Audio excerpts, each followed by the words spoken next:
On the day I was supposed to marry Ezra Mason, I thought I was finally going to be happy, until I saw my long-missing sister standing in the crowd. She was no longer just a village doctor, she had become Ezra's personal medic, and the first thing she did after returning was destroy my wedding. She forged my medical report, humiliated me in public, and labeled me as a filthy woman. Everyone began looking at me with disgust, including my future mother-in-law. But what broke me the most was that Ezra said nothing in my defense. He only frowned, as if I were just a problem to deal with. Only later did I realize none of this was a misunderstanding. She had been waiting for this day all along. What she wanted was not my wedding, but my life. And the most ironic part, my fiancé had already been on her side. They had planned everything, humiliate me, ruin me, erase me completely. But there was one thing they didn't know. I had already died once. In this life, I will no longer be the one sacrificed. The wedding will continue, but the ending will be rewritten by me.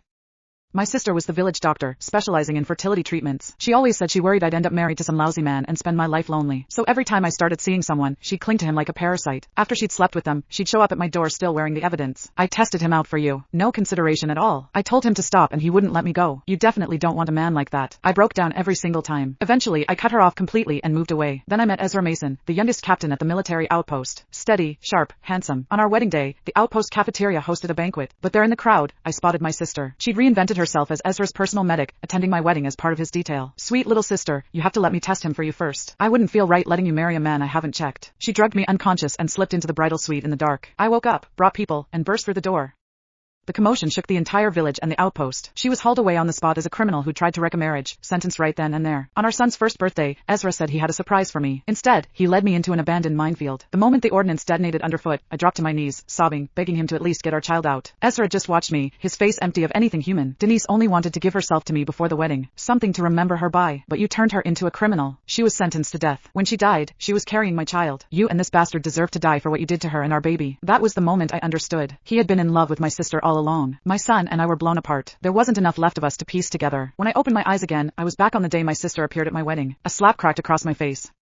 I pressed my hand to my cheek and stood there, stunned. Before it finally registered, I had been reborn on my wedding day. A tearing pain ripped across my scalp. Mrs. Abbott's contorted face filled my vision, and just behind her stood Denise Galloway, wearing that coy half-smile that never quite reached her eyes. This was exactly how it had happened before. Denise had waved a forged medical report in front of my mother-in-law and wound her up like a toy. She'd nearly destroyed my reputation and my wedding. Mrs. Abbott spat at my feet. Shameless little tramp. You almost set foot in my family. I'll beat you dead first. Denise put on her concerned act, voice dripping with false sympathy. I know the report looks bad, but what if Miss Galloway caught those infections by accident? A dirty towel at a public bath, maybe. Mrs. Abbott's voice pitched higher, furious. Stop defending her. That medical report says she's had over a dozen abortions. You think that was an accident? The aunts and neighbors who'd come to help with my bridal preparations heard every word. Their gazes slid toward me, thick with disgust and contempt. Good Lord, the outpost requires a physical before marriage, and it turns out the Galloway girl is that kind of woman. Thank God his medic got here in time, or poor Ezra would have actually married that filthy thing. In my previous life, despair had swallowed me whole. I'd thrown myself at Denise, clawing at her clothes, screaming, "Why are you doing this to me? Why do you have to destroy everything I have?" Our fight drew Ezra and his commanding officers. Denise crumpled into Ezra's arms, the picture of wounded innocence. Captain Mason, I was just delivering the premarital exam results. She seemed so nervous, I made a little joke to lighten the mood. I never imagined your wife would get angry enough to hit me. I begged Ezra through my tears, trying to explain how she'd slandered me, fabricated diseases out of thin air. All of it to tear us apart and ruin the only happiness I'd ever managed to find.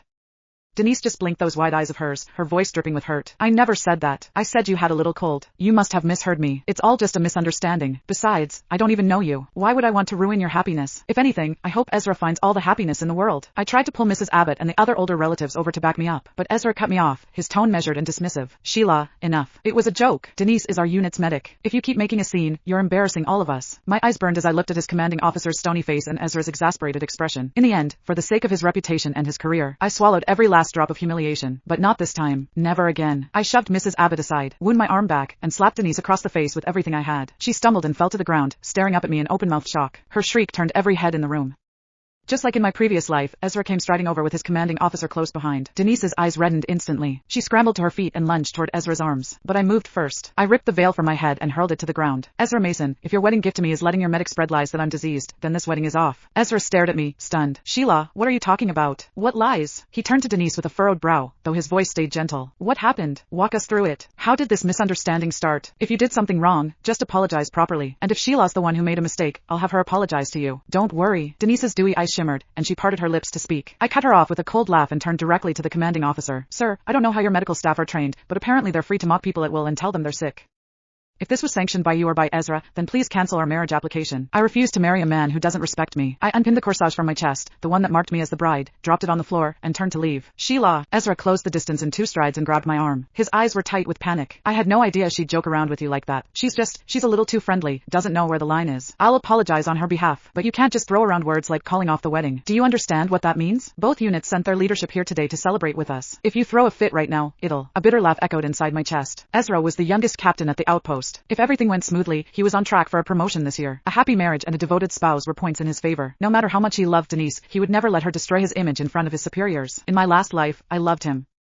I couldn't bear to see him caught in the middle, so I backed down. But in this life, all that love had curdled into hate, and hate gave me the freedom to squeeze every pressure point he had, to collect on the debt from my previous life. I turned back to him, my voice ice. Fine, I'll go through with the wedding, but I need to see some sincerity first. My gaze locked onto Denise, and I let a tremor of wounded pride creep into my tone. A wedding is supposed to be a joyous occasion. Instead, she told everyone I was sick on the happiest day of my life. That's not a joke. That's a curse. Even an enemy wouldn't stoop that low. What Denise Galloway did was absolutely out of line. I touched the handprint on my cheek where Mrs. Abbott had slapped me, and let the tears fall. Look, she misled my own mother-in-law into turning on me. She nearly destroyed my wedding. Don't I deserve an explanation? The older women in the crowd rallied to my side immediately. Mrs. Abbott noticed the red mark on my face, and guilt crept into her voice as she spoke up for me.